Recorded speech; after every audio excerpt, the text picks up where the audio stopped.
क्या नेतन्याहू अगले 24 घंटे में मारे जाएंगे? जी हां, यह दावा किया गया IRGC की तरफ से।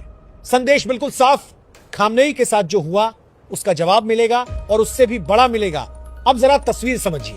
ईरान की मिसाइल रेंज में इजराइल का कोना कोना आता है। ड्रोन है, बैलिस्टिक मिसाइलें हैं, लंबी दूरी की मारक क्षमता है और सबसे बड़ी चीज इरादा। और फिर क्या हुआ? खबर आई नेतन्याहू इजराइल छोड़ चुके हैं।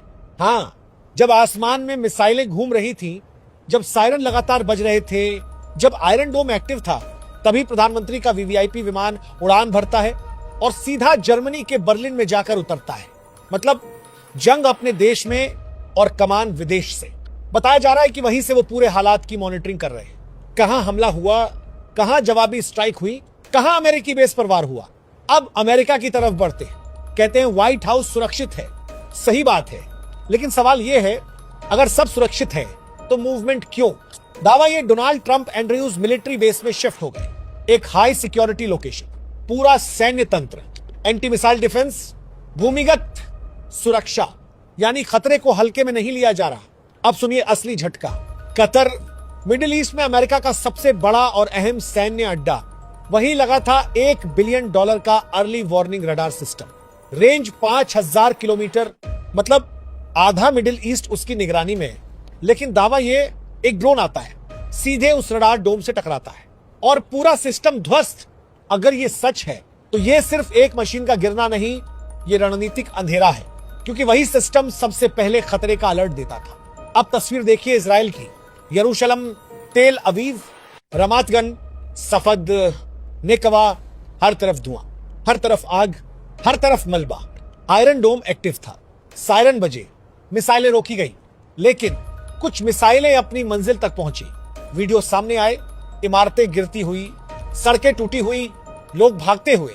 सिर्फ 48 घंटे, इतने रॉकेट, इतने ड्रोन, इतनी बमबारी कि अरबों डॉलर का नुकसान बताया जा रहा है। यह सब उस हमले के बाद शुरू हुआ जिसमें खामनेई की मौत हुई, और उसके बाद ईरान ने साफ संदेश दिया, यह जवाब है और जवाब जारी रहेगा। ईरान ने इजराइल के प्रधानमंत्री बेंजामिन नेतन्याहू के दफ्तर को निशाना बनाया है। जी हां, वही नेतन्याहू जिनके देश का आयरन डोम पूरी दुनिया में अभेद्य ढाल के रूप में पेश किया जाता रहा। लेकिन जब प्रधानमंत्री कार्यालय तक मिसाइल पहुंच जाए तो समझ लीजिए संदेश क्या है। ईरान ने दुनिया को दिखा दिया कि वो दबने वाला नहीं है। Supreme leader Ayatollah Ali Khamenei की मौत के बाद भी ईरान चुप नहीं बैठा, उल्टा और आक्रामक हो गया। IRGC ने दावा किया है कि उन्होंने नेतन्याहू के ऑफिस और इजरायली एयरफोर्स के ठिकानों को बैलिस्टिक मिसाइल से टारगेट किया, और यह हमला उस वक्त हुआ जब नेतन्याहू वहां मौजूद नहीं थे। लेकिन सवाल यह है, क्या यह सिर्फ इत्तेफाक था या एक संदेश? अब बारी तुम्हारी है। उधर डोनाल्ड ट्रंप प्रेस के सामने आते हैं, कहते हैं जरूरत पड़ी तो ग्राउंड ट्रूप्स भेजेंगे। 4 से 5 हफ्ते जंग चली तो भी अमेरिका तैयार है। आई डोंट गेट बोर्ड, वो कहते हैं। लेकिन हकीकत यह है कि जंग कोई टीवी शो नहीं है। रियाद में अमेरिकी दूतावास के बाहर आग की तस्वीरें सामने आई। बहरीन, इराक, कुवैत, हर जगह अमेरिकी ठिकाने निशाने पर हैं। अमेरिका ने अपने नागरिकों को गल्फ देशों से निकलने की एडवाइजरी जारी की है, और यही सबसे बड़ा सवाल है। जहां आपके एयरबेस है, जहां आपकी फौज है, वहां आप अपने नागरिकों को सुरक्षित महसूस नहीं करा पा रहे। ईरान में 700 से ज्यादा मौतें बताई जा रही हैं। 170 से अधिक बच्चे मारे गए। 176 बच्चों की कब्रें जेसीबी से खुदती तस्वीरें पूरे देश में गुस्से की आग को भड़का रही हैं। और इसी बीच तेहरान के गांधी हॉस्पिटल पर हमले की खबर को आई, वही अस्पताल जिसका नाम महात्मा गांधी पर रखा गया है, दशकों पुराने रिश्तों की एक निशानी। वही इजराइल में हालात कितने गंभीर हैं, इसका अंदाजा आप इसी से लगा लीजिए कि इजराइल में अमेरिका के राजदूत माइक हकबी ने खुद साफ शब्दों में कह दिया है, अमेरिकी नागरिकों के पास देश छोड़ने के विकल्प बेहद सीमित हैं। जी हां, ये कोई अफवाह नहीं, ये आधिकारिक बयान है। सोशल मीडिया प्लेटफॉर्म एक्स पर पोस्ट करके हकाबी ने साफ कहा, इस वक्त अमेरिकी दूतावास इजराइल से अमेरिकियों को निकालने या सीधे तौर पर मदद करने की स्थिति में नहीं है।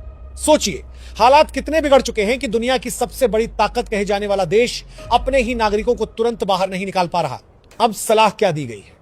राजदूत हकाबी ने कहा है कि जो अमेरिकी इजराइल छोड़ना चाहते हैं वे इजराइल के पर्यटन मंत्रालय द्वारा चलाई जा रही शटल बस से मिस्र के ताबा बॉर्डर तक जाएं, वहां से या फिर काहिरा एयरपोर्ट से फ्लाइट पकड़ने की कोशिश करें। मतलब साफ है, सीधा रास्ता बंद और लोग बॉर्डर पार करके निकलने की जुगत में हैं। और सुनिए, जॉर्डन के रास्ते जाने की चेतावनी भी दी गई है। क्यों?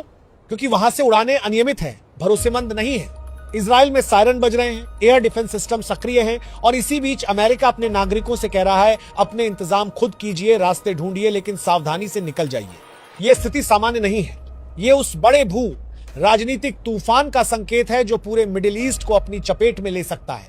अगर इजराइल ने एक और बड़ा वार किया तो अगला जवाब सिर्फ सैन्य ठिकानों तक सीमित नहीं रहेगा। इसका मतलब है कि बिजली ग्रिड, कम्युनिकेशन नेटवर्क, आर्थिक ढांचे और रणनीतिक कमांड सेंटर भी निशाने पर आ सकते हैं।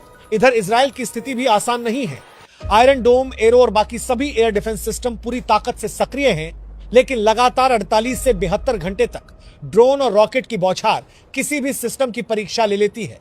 हर इंटरसेप्टर मिसाइल लाखों डॉलर की होती है, जबकि सामने से आने वाले कई ड्रोन अपेक्षाकृत सस्ते हैं। यह आसमान युद्ध है, एक तरफ तकनीकी श्रेष्ठता, दूसरी तरफ संख्या और निरंतरता। यही वजह है कि कुछ मिसाइलें अपनी मंजिल तक पहुंच गईं और जिन इमारतों को कभी सुरक्षित समझा जाता था वे भी मलबे में बदली दिखी। साथ ही यह भी साफ दिख रहा है कि ईरान अकेला नहीं खेल रहा।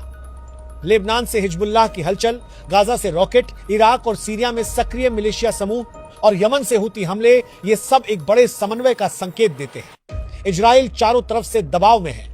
अब ये सिर्फ एक देश बनाम एक देश की लड़ाई नहीं रह गई, बल्कि पूरे क्षेत्रीय समीकरण बदलने की तैयारी है। अमेरिका की स्थिति भी उलझी हुई है। सार्वजनिक बयान सख्त हैं, जरूरत पड़ी तो हस्तक्षेप करेंगे, जमीनी सेना भी भेज सकते हैं, लेकिन असली गणित अलग है। कतर, बहरीन, कुवैत और यूएई में अमेरिकी सैन्य ठिकाने मौजूद हैं। अगर ईरान ने सीधे उन बेसों को बड़े पैमाने पर निशाना बनाया तो अमेरिका को सिर्फ इजराइल की नहीं, अपनी प्रतिष्ठा और अपनी सेना की भी रक्षा करनी होगी। यही कारण है कि मूवमेंट हो रहे हैं, हाई सिक्योरिटी लोकेशन सक्रिय हो रहे हैं और नागरिकों को एडवाइजरी जारी की जा रही है। जब कोई महाशक्ति अपने ही नागरिकों से कहे कि रास्ता खुद तलाश करिए, तो समझ लीजिए हालात सामान्य नहीं है। इस बीच वैश्विक असर भी साफ दिखने लगा है। तेल के दाम चढ़ रहे हैं, शिपिंग रूट्स पर खतरे की चर्चा तेज है और हॉर्मुज स्ट्रेट का नाम फिर सुर्खियों में है। अगर उस रास्ते में जरा भी व्यवधान आया तो पूरी दुनिया की सप्लाई चेन हिल सकती है। रूस और चीन अभी सीधे मैदान में नहीं है, लेकिन दोनों ध्यान से देख रहे हैं। एक गलती, एक गलत अनुमान, एक बड़ी चूक और एक क्षेत्रीय संघर्ष वैश्विक टकराव में बदल सकता है। इजराइल के भीतर जनता सवाल पूछ रही है, क्या यह निर्णय सही था? क्या दुश्मन को कम आंका गया और क्या कीमत बहुत भारी पड़ रही है? वहीं ईरान के भीतर गुस्सा उबाल पर है। सैकड़ों मौतें, बच्चों की कब्रों की तस्वीरें, अस्पतालों पर हमलों के आरोप, इन सब ने इसे केवल सैन्य संघर्ष नहीं रहने दिया, बल्कि भावनात्मक और अस्तित्व की लड़ाई बना दिया है। सबसे बड़ा खतरा अब मिसकैलकुलेशन है। अगर कोई मिसाइल किसी बड़े राजनीतिक या सैन्य नेता को निशाना बना दे, अगर किसी अमेरिकी बेस पर भारी जनहानि हो जाए या अगर किसी एक हमले की तीव्रता नियंत्रण से बाहर चली जाए, तो फिर यह सीमित संघर्ष नहीं रहेगा, फिर यह खुला युद्ध होगा।